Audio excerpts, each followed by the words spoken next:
سلامونه قدرمنو کتونکو زه محمد خان محمد تاسو نن له 360 نیوز د سکرین څخه ګورئ د یو نوي شیانو سره دغه جدید ګیزر دی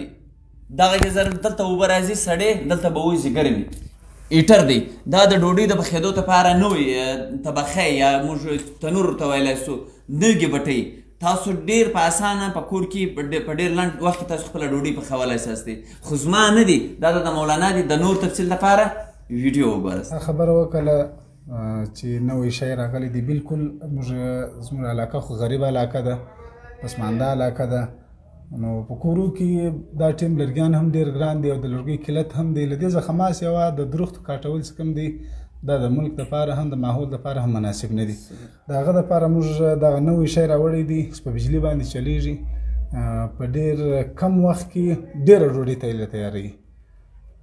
یعنی په ډیر کم وخت کې ډیر ډوډۍ په بجلی چلیږي په بجلی باندې چلیږي خرڅ یې کم دی خرڅ یې بالکل کم دی په یوه ګنټه کې دی له 2 څخه تر 2.5 یونټه پورې خرچه کوي دا تر ډوډۍ پورې کار لري که چیرې ته د نان ټایپ ډوډۍ پخوې مثال غټه ډوډۍ پخوې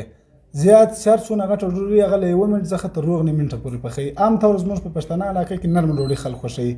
نرم ډوډۍ دا تقریبا له 30 څخه تر 40 سکنډه پورې پخوي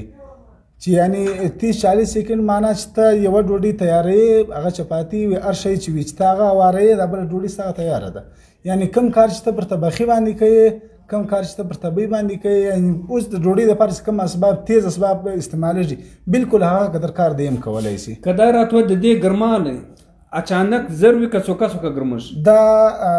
ډېر خوندور سوال وکړي دا اول وار چې مثال کله ته بجلي ته واچوې کم از کم له 3 څخه تر 5 منټه پورې باید ورته د ټیم ورکول شي چې د ده په دې کې دننه خښته استعمال شوی ده الیمنټ استعمال شوي دي ډېر اسباب په دې کې دننه استعمال شوي دي چې دغه شیان په صحیح معنا سره ګرم سي اولې 2 ډوډۍ د دغه تر 1 منټ هو سکته چې واوړي له هغه څخه ما بعد د دې پروډکشن چې کوم دی هغه تیزیږي یعنی چې څونه دی ګرمیږي هغومره د پروډکشن زیاتیږي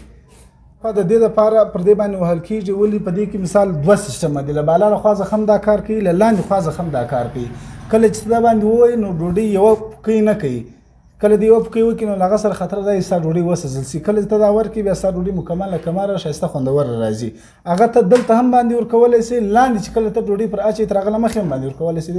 فرق نشته په ویډیو کې موږ دلته ډوډۍ واچوو بیا بالا پر ورکوو خو لیکن هلته ته لاندې هم ورکولی شي دروند دی په کار دا دی سړی چې پر کوم ځای د کښېښوي هغه همیشه پر هغه ځای باندې پروت دی نو به د ده خطره نه وي و ده ته به پریشاني نه جوړېږي بالکل بالکل یو کرنټ یوه خطره له دې شي څخه نشته الله ځینې وشنلي نو وبه دې سځي خو لیکن نسي دنه کمال پاکستان کې هر چیرې څوک وغواړي انشاءالله موږ کیش ان ډیلیوري هلته ورسوو چې د ده کور دروازې له ورورسېدي هلته د پیسې ورکړي موږ به ده ته شی ورکوو 0316 16 2 80 80 پر مین چوک باندې دی خالص له موږ سره رابطه وکړي مین چوک باندې زموږ دکان دی پر دغه نمبر باندې هر څوک له هره ځایه څخه رابطه وکړي انشاءالله کیش ان ډیلیوري به موږ دې ته مال ورکوو بصیر صاحب بالکل ډېره خوندوره خبره تا وکړله دا رقم شی دی چې دا هم د مسجد دپاره د سهولت شی دی هم د کور دپاره هم د واشروم دپاره یعنی په هر ځای کې ته دا شی استعمالولی شي